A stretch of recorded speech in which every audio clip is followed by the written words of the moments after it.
What's up, guys? It's Drifts and Lifts here. Alright, so on today's video, we got a pretty fun one. I'm hanging out with my boy Stu Hahn here at Englishtown in New Jersey, I guess is where we're at. Yep, Old Bridge. Old Bridge Raceway Park. So, I really wanted to do a review and test drive of Stu's car. As you can see, he's got a pretty built, sick drift Volvo in front of us here. So I've followed Stu for a long time. We've been Volvo drift pen pals over the internet for, you know, a number of years. So it's really cool to finally meet in person and get to check out his 740 wagon or 940. It's a 940 wagon. We got 960 bumpers on it, headlights and fenders. So give us the full rundown of this machine, Stu. Alright, so this is actually V2 of my drift Volvo. I had a 940 sedan before this, and similar suspension. Some of the setup was kind of similar, but I ended up getting this as a bare shell and sent it to a friend of mine. Got it caged, did a really nice job on the cage. Wanted to have like a nice, well-built drift car going forward to kind of keep putting money into, because the old one was pretty much crushed tin can at the point where I sent it off to its doom. So this is V2. So it's a red block. You got H-beam rods in it, MLS head gasket and studs. So it's just like a normal 1990 block or whatever? Yeah, I think this was a 1990 block. Cool. It only had 15,000 miles on it. Super, so no bore wear. Yeah, no bore wear. Like, it was beautiful inside. Very nice. Yeah. So, did the cage, dropped the motor that I had from my older car in here. I got the intake from overseas. A friend of mine from out in York. So it's like a KL Racing intake or something? Or? I think I got that off Classic Swede. It's the one that you're supposed to weld together and you can adjust the angle of the plenum. Totally. Stock 530 head? So it's been ported out, and we have the Yoshi Fab valve spring kit. Cool. Yeah. I think that's probably one of the weak points of these motors. Potentially, I found that out a couple times. Is they like to break spring retainers in the head. Oh, yep. The retainer will crack, and then you end up dropping the valve. So that seems to take care of a lot of the issues. And I guess you said your buddy built this manifold for you. The exhaust manifold. Yep, buddy of mine built it for me. It's got a billet CNC collector that was pretty fancy at the time when we built it, and Schedule 10 piping. Yeah, so it's nice. It's beefy. Not gonna crack anytime soon. Nope. And it looks like we got dual wastegates on this thing, eh? Yep, dual tile wastegates, the 38 millimeters. A little bit overkill for this setup, but dude, it's cool. The rip's good. I've already been for one lap around the track, I'm not gonna lie, and this car sounds really cool. It drifts really good, and it's just a really sick drift Volvo, dude. You did a good job on this thing, Stu. Thank you. So what kind of turbo do we have on this then? It's the Borg Warner 257 SXE. Okay, so it's like a 57 mil compressor wheel or something? I can't remember the millimeter, but I think that's pretty close. Yeah, and as you got red blocks like a little bigger on the exhaust side, so this looks like the perfect turbo for probably, 450, 500 wheel on the setup, it looks like. He's got the vibrant catch can, I see. Yeah. I'm running one of those back home on the Blue Wagon, actually. The vibrant oil disperser. Yeah, exactly. I ended up swapping to the one that has the 2 outlet fittings, and then I ran them down to the frame rail. Yeah. Saved my rust. I've been thinking about that too. Stu, what kind of kit's this? MKM? Yeah, this is the MKM kit. And then I have the knuckles there. Knuckle spacers, those are the ones that you sold me.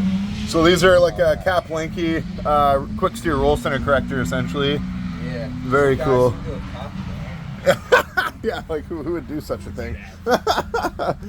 It's very cool. So yeah, chassis wise, guys, this thing is fully dialed. Like, we'll check out in the interior here, check out the cage and stuff. We got some racing seats with some harness bars. And I don't think we mentioned what transmission you got in here. I got a Nissan 350Z trans in there. Yeah. With the D-Works adapter. And it seems like it's grinding a little bit. Yeah, it's ground since I bought it. Yeah, fair enough. Hasn't got any worse, hasn't got any better. Fair enough, yeah. Sick. So yeah, we got the Chase Bays Hydro in there. Very nicely well done roll cage. You could definitely biff it real hard in this thing and survive, which is pretty sweet. We got the suede dash, so I think Stu used some like spray-on suede or something like that. But it's like a flip-on kind of deal. Okay. Yeah, but essentially. Give it a little fluff up. So this is all custom too. We got the full like tube rear end in this thing, and then track specifications. I guess you got to run that Lexan, hey? So track regulations, they want you to put some sort of separation between the fuel cell and the passenger compartment, you know, like just in case you roll over or whatever. So yep. I built that firewall there, and I put the piece of Lexan in there. It's removable.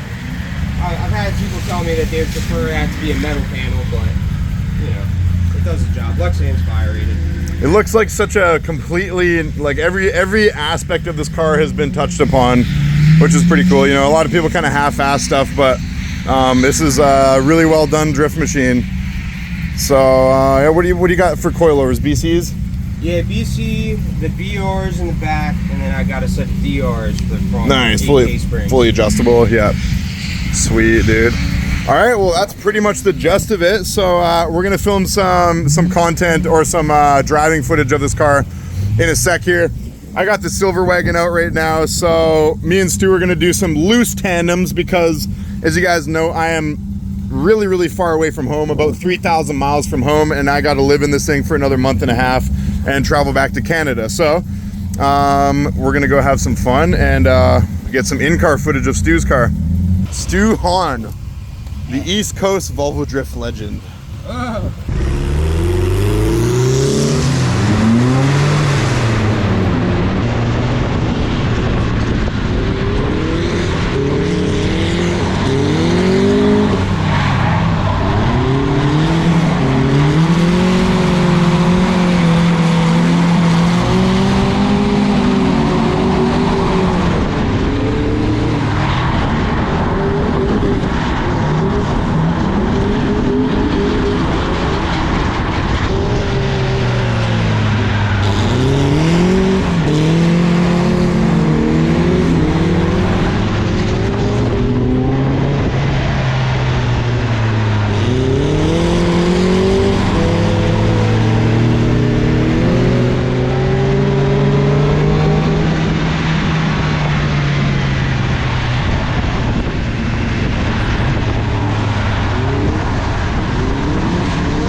All right, guys, so we have been having a lot of fun here, that's for sure. We got some really sick runs in the silver wagon. Me and Stu were doing some tandems. So I'm gonna go for a ride, well, not a ride, I'm gonna drive Stu's car and I'm gonna tell you guys what I think of it. Seems like it has pretty good grip. Makes, you said 300 something wheel horsepower? Yeah, about 300 horsepower, where yeah. Is that? You gotta turn the boost turn down a little bit, you don't really need. Well, in the rain, yeah. Yeah.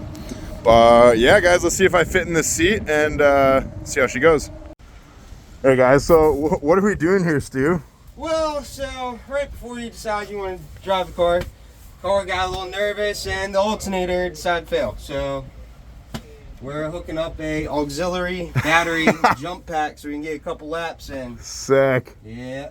Bring us back to 12 point whatever volts. Yeah, you know, I think if we at least had 12 volts, we got a solid lap in. Yeah, I think so.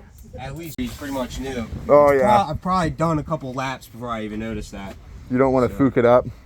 I don't think it's gonna fuck it up. You're just gonna eventually run out of power. Mm-hmm.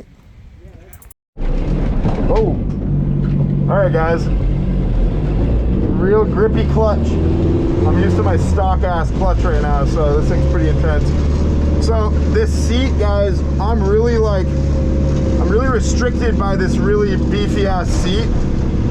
So I don't know how good I'm gonna be at drifting this car because it just feels like my elbows are a little restricted from full movement. So we'll do our best.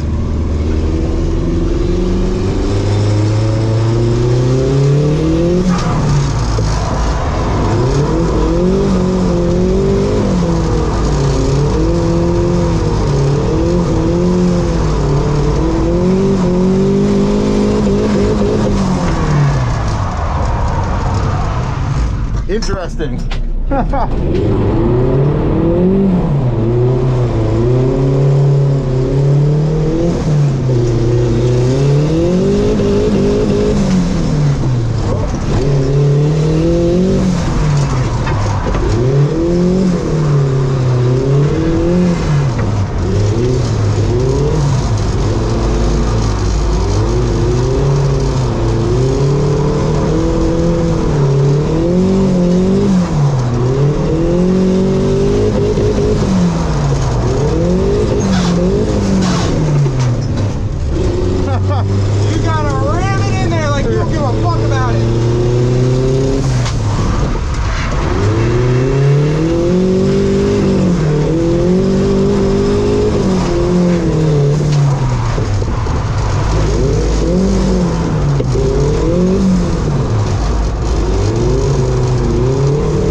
Let's just let it chill for a minute, let it cool down. And it's doing good. You have 12.6 volts. Okay. Yeah, that's it. So, sorry guys. So I kind of suck at vlogging while I'm driving. I see like a lot of these YouTuber drifter guys are like talking while they're driving, but so it's weird. It's not really self-steering. It doesn't self-steer at all. At all. It's terrible. Yeah, so it's almost even a little worse in the rain. What's the alignment toe settings? Because it almost feels like it's towed out too much or something. Yeah. I have it probably just half a degree of toe out. Okay, not much. so not that much then. I just like to give it a little bit. Interesting. Yeah, I wonder maybe it needs more caster in it or something. Like maybe caster would help. Yeah. Just to give it a little bit of return to center. Because when you hit full lock, it kind of does this weird sticky thing where it's hard to explain, you know what I'm saying? If you get past a certain point and you don't have enough momentum keeping you forward, once it crab walk, you get stuck. It happened to me a couple times. That's what it feels like, yeah. It's my biggest fault with this car. Huh. Should we do one more lap? Hell yeah.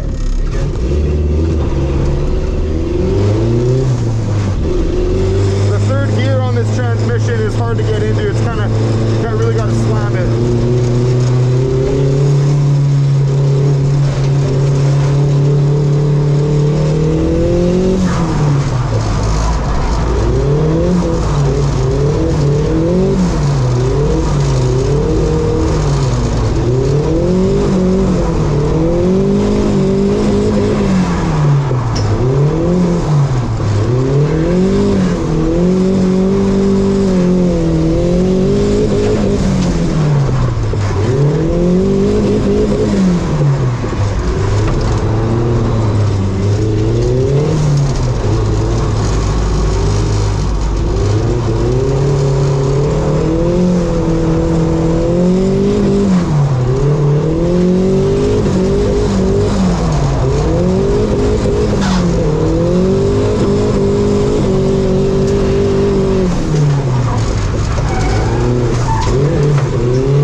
sick, dude. Hell yeah. This thing's sweet. Yeah, just like the it needs more self-steer, but other than that, like it's, everything about it's sick. The e-brake works really good.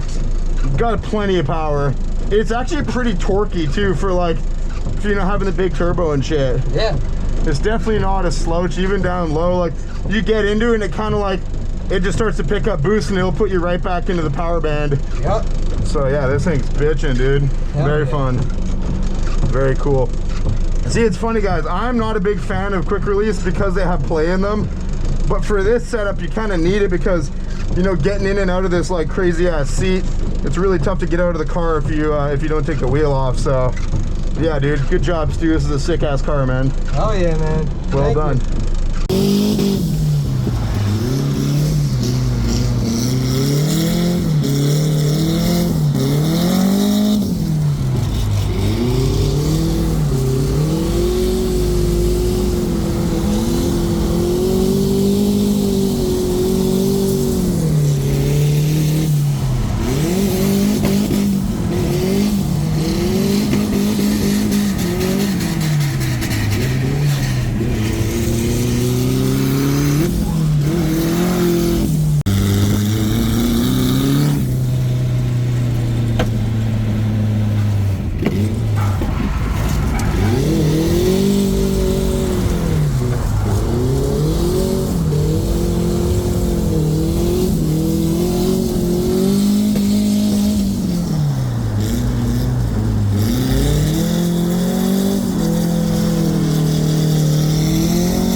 Sick,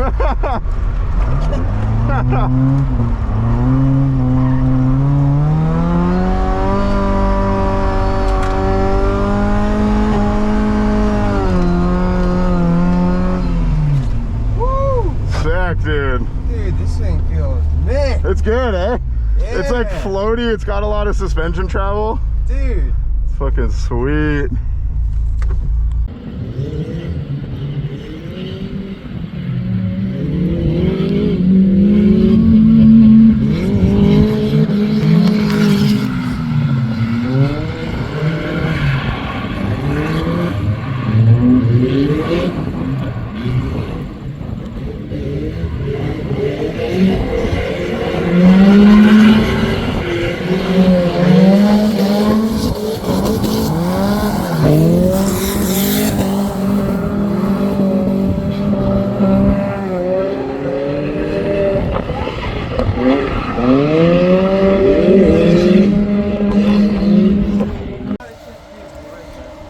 All right, guys, so taking Stu's car for a rip was hella sick. We kind of decided that like it needs more caster, or there's something going on with the self-steer in it. It kind of gets to full lock and it really, I don't know how to explain it. It kind of like pulls you this way and that way and the other way. So, but overall, this car is super sick. You know, in North America, you don't see too many Volvos, especially 7 Series, that are built to this caliber. So, you know, shout out to Stu for putting together something like this. You know, we've probably been drifting Volvos almost the same amount of time. You know, you probably a couple more years. Couple years on you, but yeah, he's been doing it for a while. So, and it's funny, I've owned like 100 and whatever cars, and Stu's owned like, you know, you just built 2 good cars, and this is kind of what you.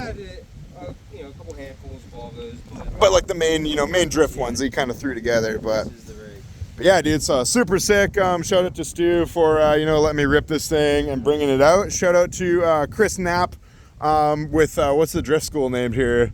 East Coast Drift School. East Coast Drift School. So yeah, thanks Chris for, you know, letting us drift the road course here at Englishtown. And yeah, we might come here on Wednesday and do a dry day. It is obviously piss and rain today. I think it'd be pretty cool to shred some actual tires in the dry. But we're gonna see how it goes. If you guys want to support the journey, let me know if you got Volvo 740 headlights as well as 940 headlights. I'm going to be touring around the country for another month and a half. I can kind of go wherever there's headlights for me. So, yeah, we'll probably leave it there for now. Like and subscribe for... Deep puddles. Like that one right there. Deep cauldrons of Volvo gravy. Yep. Yeah. Yeah. Peace out.